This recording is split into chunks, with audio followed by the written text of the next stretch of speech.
বলা হচ্ছে যে মোল্লারা তাদের স্ত্রীকে, তাদের পরিবারের লোকদেরকে হিজাব পরিয়ে, বোরকা পরিয়ে ঘরের মধ্যে কোণঠাসা করে রাখছে।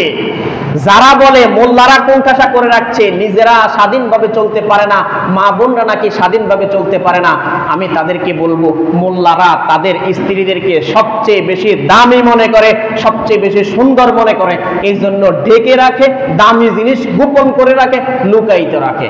যেই ব্যক্তি মনে করে যে আমার স্ত্রী তো আমার একার না, এটা পাবলিক প্রপার্টি, যেই কোনো লোক যেই কোনো সময় দেখতে পারবে, ছুতে পারবে, ব্যবহার করতে পারবে, তার মতো কুলাঙ্গার আর কেউ হতে পারে না। যারা এরকম নিজের স্ত্রী, নিজের বোন, নিজের মায়ের ছবি ফেসবুকে পোস্ট করে, সাবধান হবেন, সাবধান। কখনোই আপনার স্ত্রী, আপনার কন্যা, আপনার আত্মীয় স্বজনের মধ্যে কোনো মহিলাদের ছবি, মায়ের ছবি, আপনার বোনের ছবি, আপনার স্ত্রীর ছবি কখনোই পোস্ট করবেন না।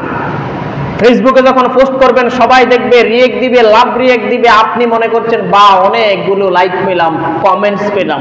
আসলে এই কমেন্টসগুলো প্রত্যেকটা জিনার কমেন্টস করা হয়েছে। নারীদেরকে আল্লাহ রাব্বুল আলামিন সবচেয়ে বেশি মর্যাদা দিয়েছেন, বেশি মর্যাদা দিয়েছেন, নারীদেরকে বেশি মর্যাদা দিয়েছেন, পুরুষের তুলনায় বেশি দিয়েছেন।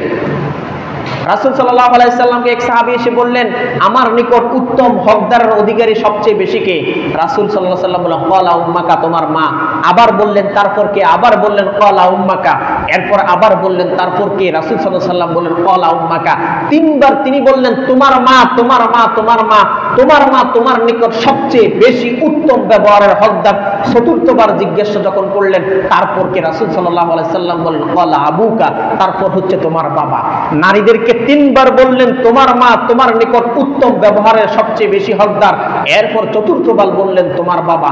এর মানে বোঝা গেল পুরুষের তুলনায় আল্লাহ রাব্বুল আলামিন সরাসরি রাসূল সাল্লাল্লাহু আলাইহি সাল্লাম নারীদেরকে সবচেয়ে বেশি মর্যাদা দিয়েছেন।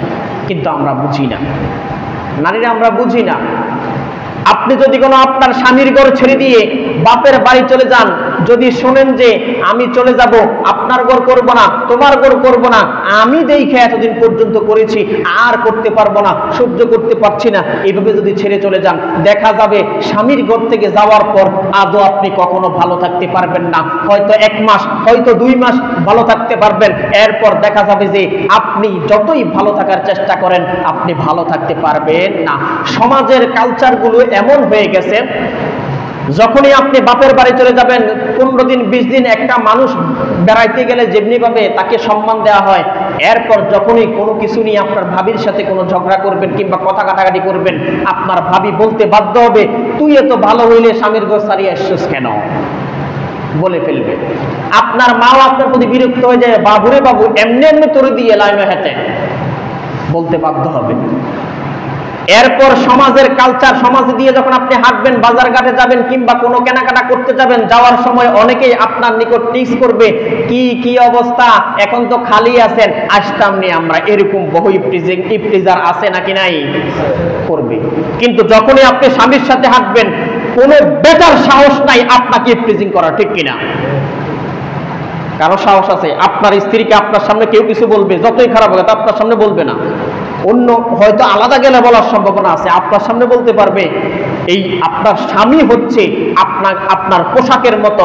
একটা পোশাক পরলে যেমনি ভাবে আপনার পুরো বডি ঢাকা হয়, ঢাকনা দেওয়া হয়, তেমনি ভাবে স্বামী হচ্ছে স্ত্রীর পোশাকের মতো। পোশাক যেমনি ভাবে নিজের ইজ্জত আবরুকে হেফাজত করে, স্বামী যদি আপনার পাশে থাকে ততক্ষণ পর্যন্ত আল্লাহ তাআলা বললেন যে আপনার ইজ্জত আবরুর হেফাজত করা হয়। সুবহানাল্লাহ। আল্লাহ রাব্বুল আলামিন বলেন সূরা বাকারার 187 নম্বর আয়াত, যে হুন্না লিবাসুল লাকুম ওয়া আনতুম লিবাসুল লাহুন্না। স্ত্রী হচ্ছে স্বামীর পোশাকের মতো, স্বামী হচ্ছে স্ত্রীর পোশাকের মতো। পোশাক যেমনি ভাবে নিজেকে ঢেকে রাখে, নিজের ইজ্জত আবরুর হেফাজত করে ঢেকে রাখে, তেমনি ভাবে স্বামী যতদিন পর্যন্ত আপনার সাথে থাকবে ততদিন পর্যন্ত কেউ আপনাকে ইফতিজিং করতে আসবে না। আপনি স্বামী আজকেই মারা যাক, ডিভোর্স দিয়ে দিলে তো অবস্থা আপনার কাহিল। কিন্তু স্বামী যদি মারাও যায়, দেখবেন যে আপনার সন্তানগুলোকে যেই নিকট আত্মীয় বাড়িতে আসলে খুব নাদুস নুদুস ভাবে আদর করতো, অনেক কিছু নিয়ে আসতো, দেখবেন যে ওই নিকট আত্মীয়গুলোই আস্তে আস্তে আপনার সন্তানগুলোর থেকে মুখ ফিরিয়ে নেবে। আদর কমে যাবে, আপনাকে কটু কথা শোনাবে। আপনার স্বামীর জন্য আপনাকে এতদিন পর্যন্ত দেবরও কিছু বলতে পারে নাই, অমুকে কিছু বলতে পারে নাই, বাহিরের মানুষ কিছু স্পর্ধা করে নাই কিছু বলতে। যখনই আপনার স্বামী ছাড়া হয়ে যাবেন, যখনই আপনার স্বামী মারা যাবে, তখন বুঝবেন মানুষ একটা কথা বলে না, ভাঙলে চেনে লাই, মরলে চেনে, বুঝে গেছেন সবাই, তখন বুঝবেন। তাহলে স্বামীর সাথে ভালো আচরণ করবেন। এই দুনিয়াতে আপনি যতই মনে করেন যে এটাই মনে হয় আমার জন্য স্বাধীনতা, ঘর থেকে বের হব, একটু স্বাধীনভাবে চলাচল করব, এটাই মনে হয় আমার জন্য স্বাধীনতা, এটা আসলে স্বাধীনতা নয়। আপনি একটু লক্ষ্য করুন, যারা আপনাকে স্বাধীনতা বলে বলে বলা হচ্ছে যে মোল্লারা তাদের স্ত্রীকে, তাদের পরিবারের লোকদেরকে হিজাব পরিয়ে, বোরকা পরিয়ে ঘরের মধ্যে কোণঠাসা করে রাখছে, যারা বলে মোল্লারা কোণঠাসা করে রাখছে, নিজেরা স্বাধীনভাবে চলতে পারে না, মা বোনরা নাকি স্বাধীনভাবে চলতে পারে না, আমি তাদেরকে বলবো মোল্লারা তাদের স্ত্রীদেরকে সবচেয়ে বেশি দামি মনে করে, সবচেয়ে বেশি সুন্দর মনে করে, এই জন্য ঢেকে রাখে, দামি জিনিস গোপন করে রাখে, লুকায়িত রাখে। যারা মনে করে যে এই স্ত্রীটা তো আমার একার না, এটা পাবলিক সম্পত্তি, পাবলিক প্রপার্টি, কেউ কি তার স্ত্রীকে পাবলিক প্রপার্টি মনে করে? যেই ব্যক্তি মনে করে যে আমার স্ত্রী তো আমার একার না, এটা পাবলিক প্রপার্টি, যেই কোনো লোক যেই কোনো সময় দেখতে পারবে, ছুতে পারবে, ব্যবহার করতে পারবে, তার মতো কুলাঙ্গার আর কেউ হতে পারে না। যারা এরকম নিজের স্ত্রী, নিজের বোন, নিজের মায়ের ছবি ফেসবুকে পোস্ট করে, সাবধান হবেন, সাবধান।